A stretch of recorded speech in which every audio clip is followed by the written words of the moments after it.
Let's take a look at how to do these live feeds for things like security cameras and mirrors.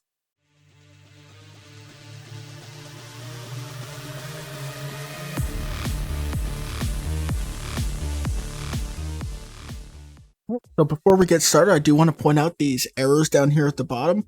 From what I've been able to tell, these errors shouldn't appear. These are false positives and has been an error or a bug that seems to have appeared since 4.1, I think, or 4.0. So this weird error telling you that the viewport texture must be set is just going to pop up, even though the texture obviously has been set. Like I said, it's been a bug since 4.0 or 4.1, and apparently it still persists. So that's just a bit of a heads up. You're just gonna have to deal with that being down there. I know for me, I don't like it. I prefer the errors showing up as 0, but it is what it is. If it's a bug, it's a bug.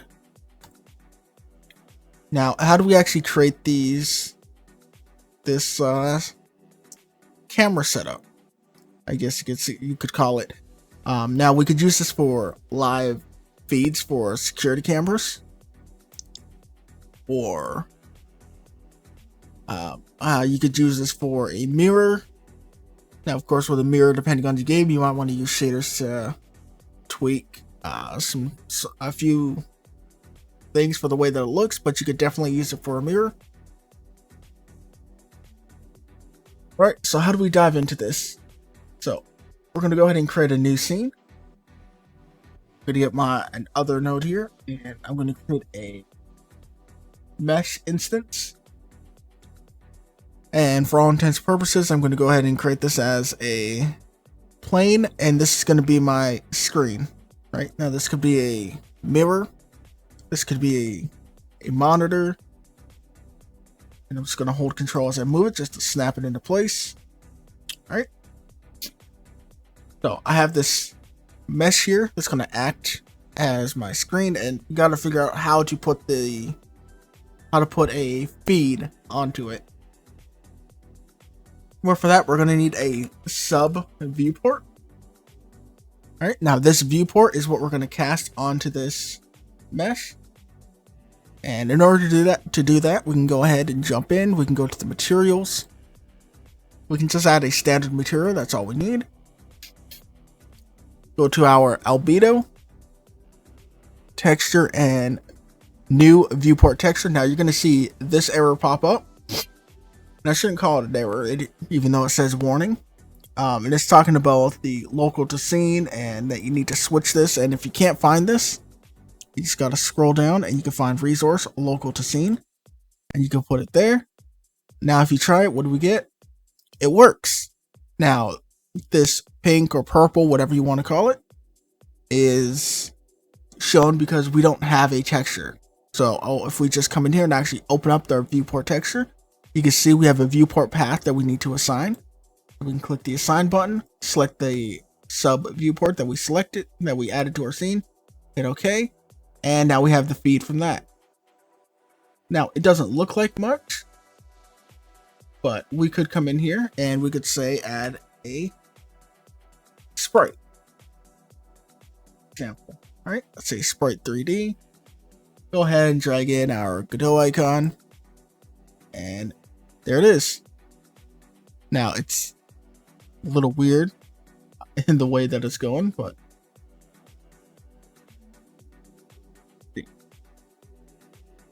that's because it's sprite 3D. All right, then for example, we can just use a texture, right, and just give it a texture. And you can see in the sub viewport, you can see it in the inspector, the position of it. Now we can't see it outside here in our normal scene, so you might want to maybe tweak it how you want it and then put it inside the viewport. But you can see inside the mesh instance that does indeed reflect what we have or what we see from the viewport. So you can see it is working, it's just empty.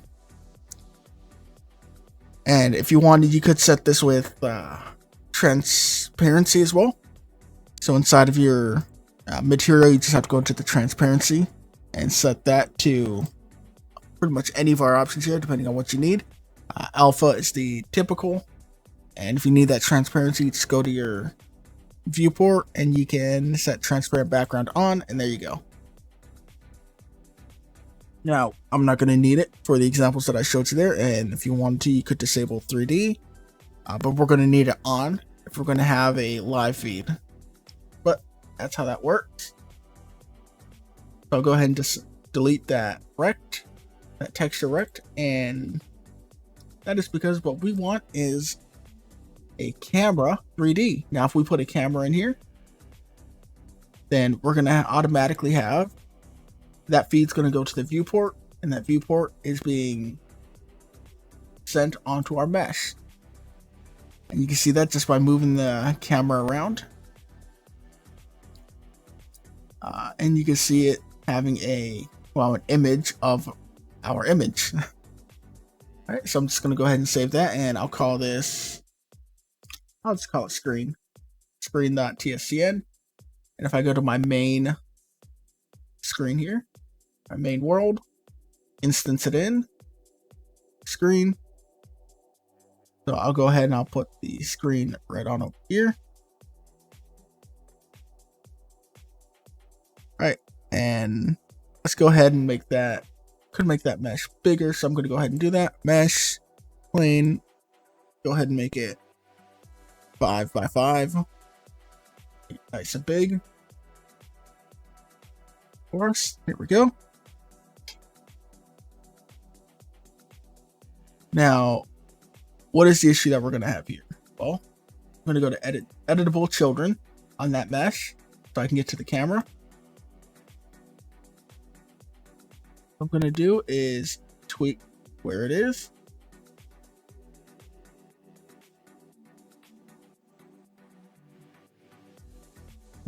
Could be looking at our player. Now, of course, if you want it to be like security camera, we're going to go up top and look down, right?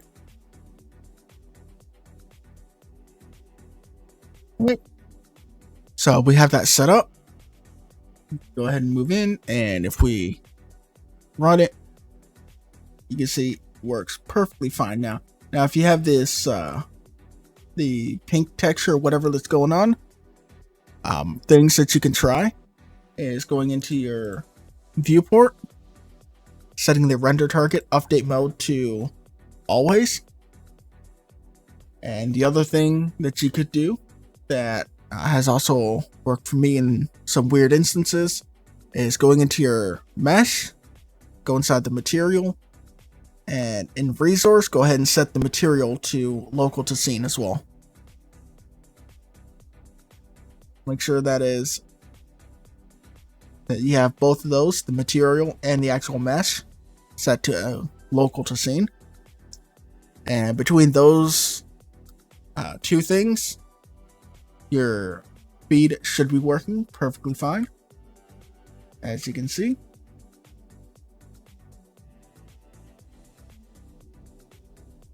Now, of course, if you wanted to make this like a security camera, you would have an actual camera model working on there. But if you wanted a mirror, just using a plane like this would work. Of course, you would then set the camera to being over there. Right, more over here. And so if we just reposition the camera to be over there, you can see now it can kind of act as that mirror. Now, do be aware of the performance hit that you could get because you are rendering another full scene, another full set of polygons and everything with it. So something that you can do to help that is go into your sub viewport, and your size by default would be 100 by 100. So it is going to be this blurry, pixelated kind of look. And 100 by 100 is probably a fine resolution, especially if it's a small object. It's perfectly fine for you to get away with. So just kind of keep that in mind. You can alter the size of the viewport here to tweak the resolution. So we could do 1920 1080. And now you see we have widescreen being squished down into this, I guess more of a, not even 4:3, a 4:4 aspect ratio, 3:3. As you can see, it's a lot smoother, it's a lot cleaner in its appearance.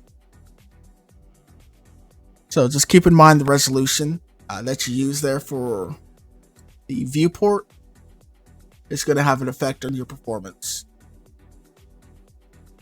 Alright, that's it. That's how you can create mirrors and security cameras by using a live feed from a camera or just using a viewport to put onto a texture in general. This is also how you would create something like an arcade machine that the player can actually play, right? Because you're going to have the camera, you notice the arcade machine, the player interacts with it, then the camera gets itself in position, and you can basically play the game itself. Alright, but anyways, there we go. That's it for this. Take care, have yourselves a good one, and I'll see you guys in the next one.